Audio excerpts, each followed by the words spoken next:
came out this year. I'm not in the darkness anymore, but what happened to me is that I also pick up energy. I went through, how can I explain this to you? I got involved in someone that was a fake guru only because I was reaching out for help for my son. Yeah. And I didn't know I had visual perception. I didn't know anything that I had. I didn't believe in my intuition. Now I do, from what I learned from him. But the other day I looked at a picture and I felt myself back into that room again, just from a picture.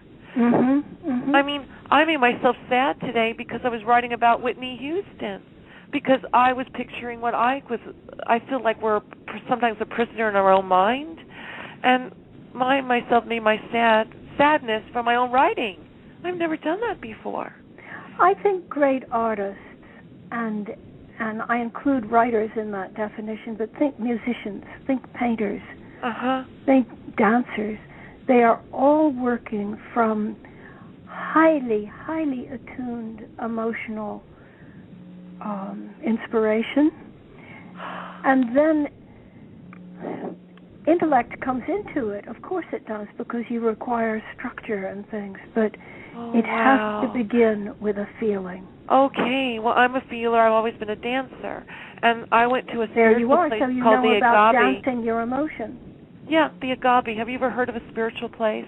And I learned, and this spiritual woman, they were doing this dance called Hitra. It's an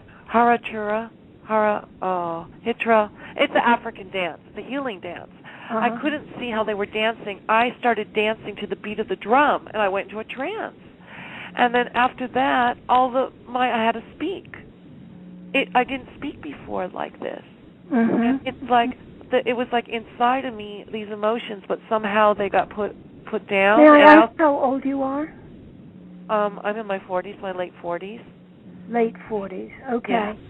So it sounds to me as though you're in the middle of the great growth period, the second journey of your life. Oh, I am. I'm living my manifestation destiny, and I found someone that we've been entwined, and we it's amazing that all these things came out because he understands me.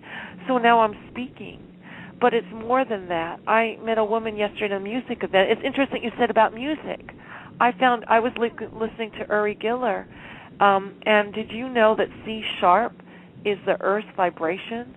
And I hear tones of music, and that's how I was hypnotized on the phone from C sharp and visual perception. C sharp, A B. C sharp, C. C sharp is the Earth. Well, I'll vibration. Have to run the piano and play E C sharp. Do you? Oh my God! It is the Earth's intuition, and this person that was a fake person knew this about me. He picked this up, and I all started from visual perception of him painting a picture of a sunset, and it led to more. It was just amazing that keep in mind that everybody gets it in different ways. You get it in a visual way. Someone else will get it kinesthetically. Someone else will hear it auditorily. Well, it all came to me. All of these things happen. Not only vastly the diverse thing, world out here. It's amazing. So all of it came later. It started with a picture. Then all of a sudden the picture became words. Now I'm writing. It's like I hear sounds. I hear music. I hear when I'm walking in nature. All of a sudden something will come to my mind, and I'll have to write it now. So my writing came into character forms.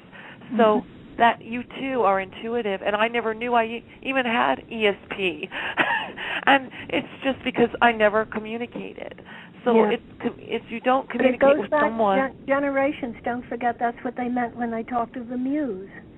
The muse descends upon you and gives you your inspiration. Oh, my gosh. You have no idea what you meant by that. I always thought I was a muse to artists because I looked at their picture, I understand what they were doing and writing and all of it, but I never did it myself.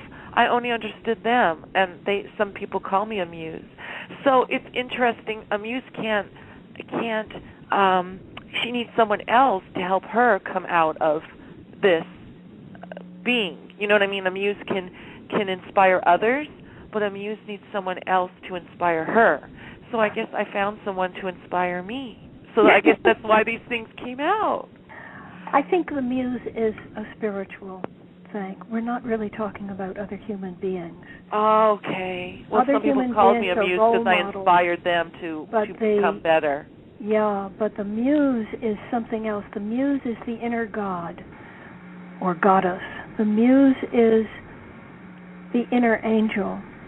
And every single writer knows about those moments when you are picked up and carried on a river of words and you wake up an hour later and you read what you've written. Not a word of it is familiar to you and you think, how did I know that? Where did that come from? That's how my novel is being. And it's from the muse, and it's from this place of deep intuition.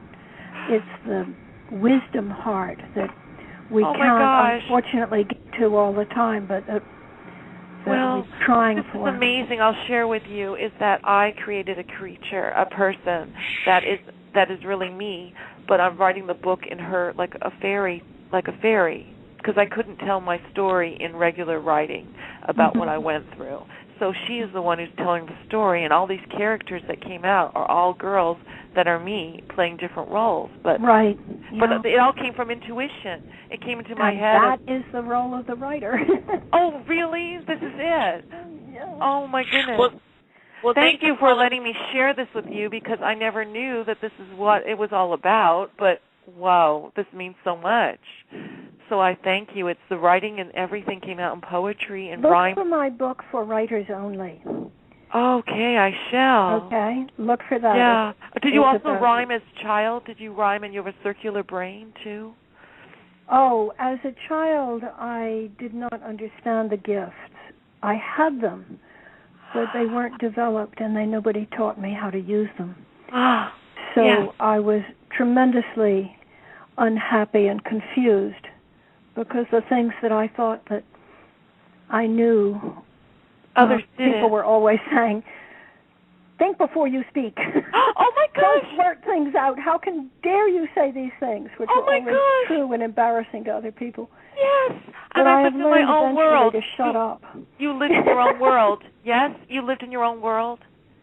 Oh, yes. Don't all children. Yeah. Oh, my gosh. Did you have a playmate that was your role play, you made up, that played another personality? No, I don't think I did.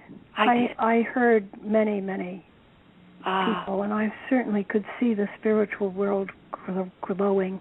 But no, I did not have the imaginary playmate that people... I went into the acting field. Tia, are you still on the line with us? Yes, I am, and I want to thank the caller. I'm taking over. I'll let go now. No worries. Well, thank you, caller, for calling in.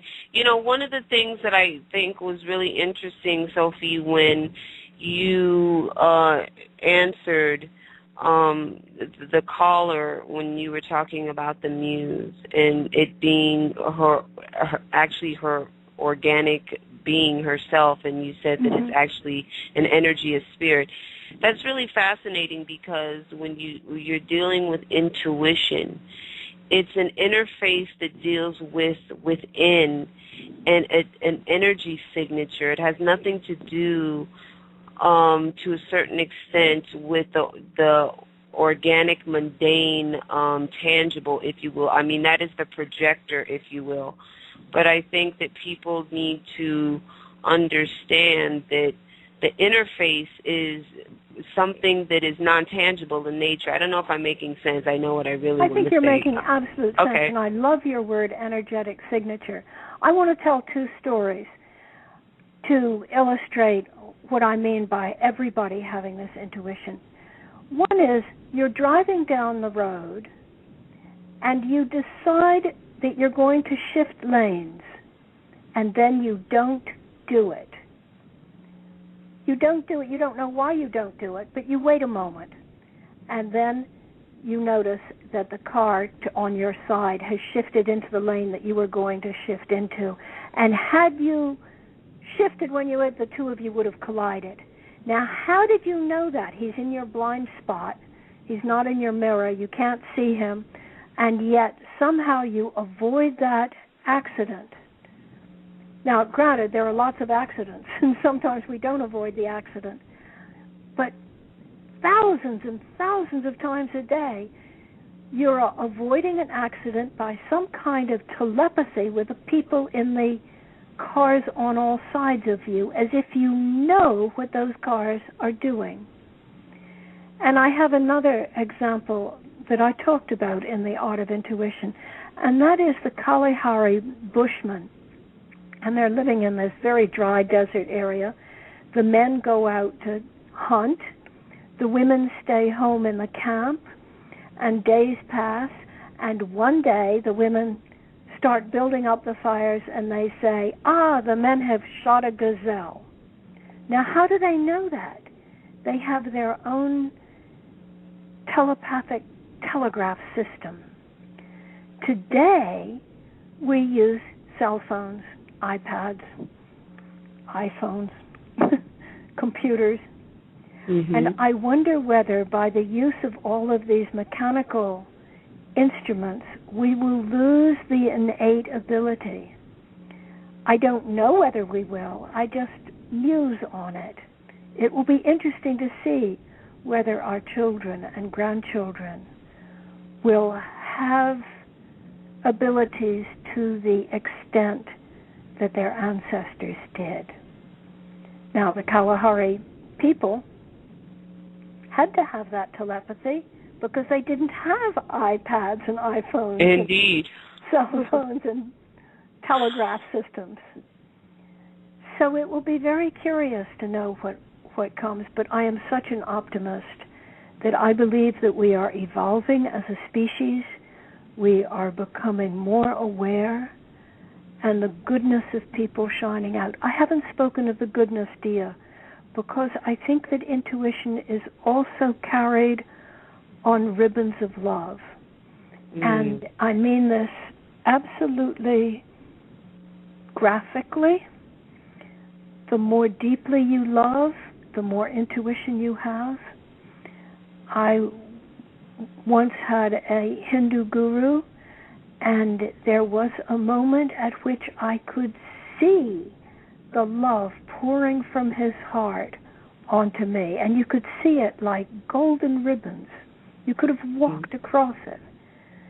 And we are all connected by these energetic ribbons. And it's like, it's like the roots of an aspen forest underground. The whole forest above ground is connected. Every single tree is connected to all the other trees underground. Miles of roots, and we only see the branches up above.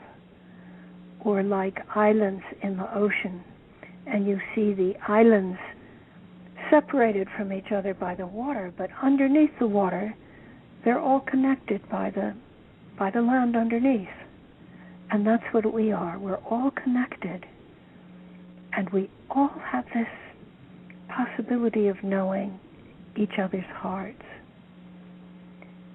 Well, that's it's you say a lot of fascinating things. It's when you talk about the element of love, that is the most powerful essence within, I perceive, the universe, and it rides on the essence of creation. It does. I mean, a man and a woman. It's a great healing force. It is the healer. Indeed. I mean, a man and a woman through intimacy of love can actually create another being. I mean, how powerful is that? Isn't that amazing? It's the most amazing thing on planet Earth. And you have the trees and the planets and the birds and the bees making love, creating these living creatures and essences, if you will. It's quite powerful. One can create on the opposite end of the spectrum, but it's not as powerful, if you will. So that makes so much sense when you say that intuition is riding on the ribbon of love in your heart space. Absolutely. Very. In my earlier book, you introduced me beautifully and talked about a book of angels. And that book is not about